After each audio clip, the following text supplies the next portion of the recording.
What's going on, everyone? It is your friend Vowels. How are you doing? Today we're going to be talking about tips for beginners for Splitgate. Let's get started. Tip number 1, learn the maps before worrying about portals. As we all know, using portals is a big component of Splitgate.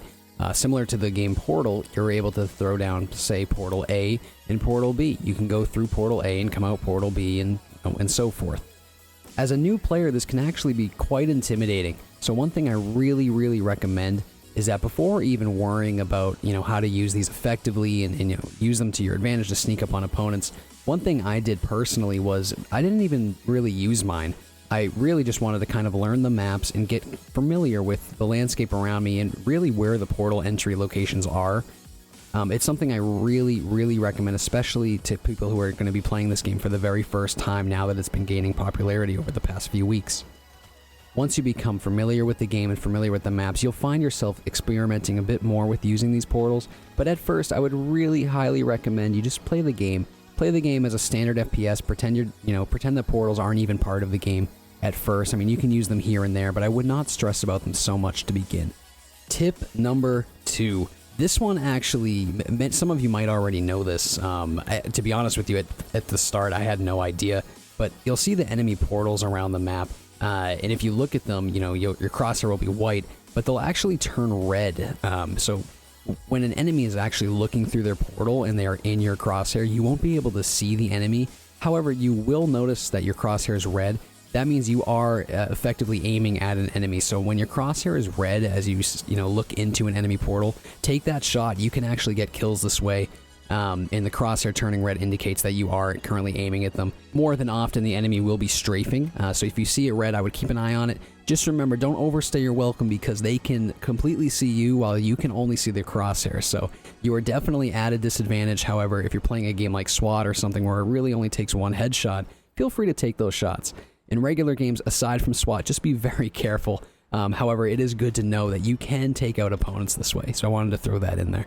Tip number 3. This one is silly. It will be silly for many, but as a beginner player, you might not know this. I had no idea for an embarrassingly long amount of time, but you do have grenades. You start with 2 grenades. And funny enough, they're not like frag grenades. They're not for dealing damage. Those are for closing portals. So when you see an enemy portal, a red portal on the map, you can actually throw your grenade at the portal and it will close their portal. You'd actually be surprised how far you can throw these. They're quite accurate. They go pretty straight. So definitely, keep that trick in your back pocket. If you have an opponent that's using a portal and they're being annoying or they're really getting the upper edge on you, try to find an angle where they can't see or you can be very quick with it. Huck a grenade at it. You'll close their portal right up and you will be able to effectively eradicate that situation. Tip number 4, your aim is not compromised when you are jetpacking.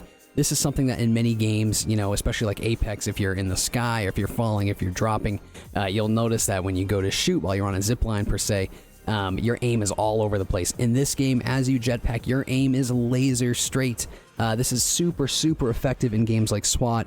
However, even in the standard game, while you're dropping, if you're flying off a building, whatever it may be, falling from a portal, take those shots. I promise you, they will be laser straight. If you have a carbine, it doesn't matter. Take the shot. It makes it so much more difficult for the enemies to hit you. And once you get used to doing this, you can really start lasering shots while you're completely in movement, so to speak. I also highly recommend, once you get a bit more familiar with the game, jetpacking quite often, in addition to just simply walking or running around the map.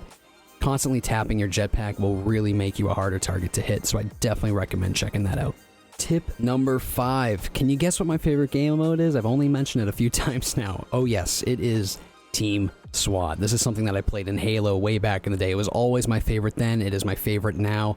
And, to be able to play this on, for myself, a PC now, and really just after not playing SWAT for honestly like 10 years probably, it's been very refreshing. I highly recommend. It may be very intimidating for brand new players, especially if you're not the most veteran FPS player.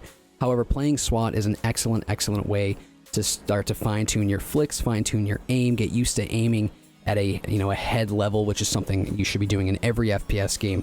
But really, it's a good way to start getting used to shooting people in the head, because you do much more damage, and in a game like this, the damage stacks quite quickly, and if you can get the upper edge by dealing more headshot damage, you're going to win many more gunfights. It's also going to get you much more acquainted with hitting moving targets and still hitting headshots when doing so.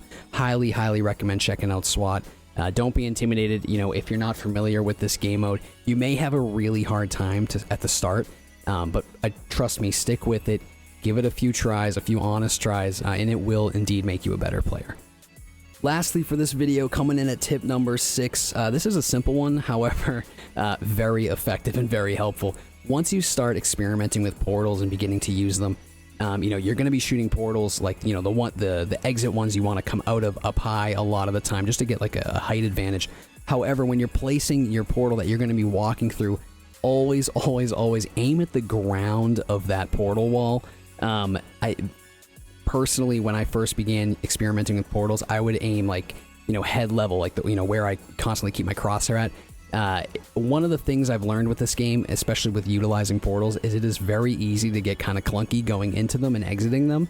If you aim at the ground, you'll shoot a perfect portal that you can simply just walk through. You won't have to jump up, and you won't be clipping off the edge of it. It's something that I highly recommend. I struggled with this at the beginning, and then I was like, oh my goodness, I should just shoot it at the ground, and it makes a perfect portal. So definitely when you're shooting your entry portal, aim at the ground, the bottom of that portal wall, and you will have a successful entry portal every time without making a fool of yourself, much like I did.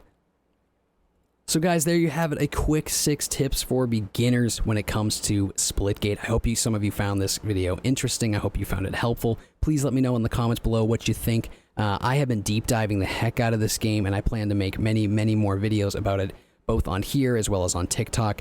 Really been enjoying the game. I'm kind of immersing myself completely into it, taking a bit of a step back from Apex Legends, where I usually make content. I've just really been enjoying the game, so I hope you guys enjoy it. Again, my name is Vowels. I stream on Twitch. You can find me right here. Also, if you'd like to utilize a referral code, I have mine right here. Feel free to use it. Just know you don't need to. But if you're looking for a referral code, feel free to use mine. It would mean a lot to me. I hope you guys enjoyed the video. Leave a thumbs up if you found it helpful. And of course, feel free to subscribe for much more content in the future. I hope you guys have a great day. I hope you enjoyed the video. And as always, take care, homies.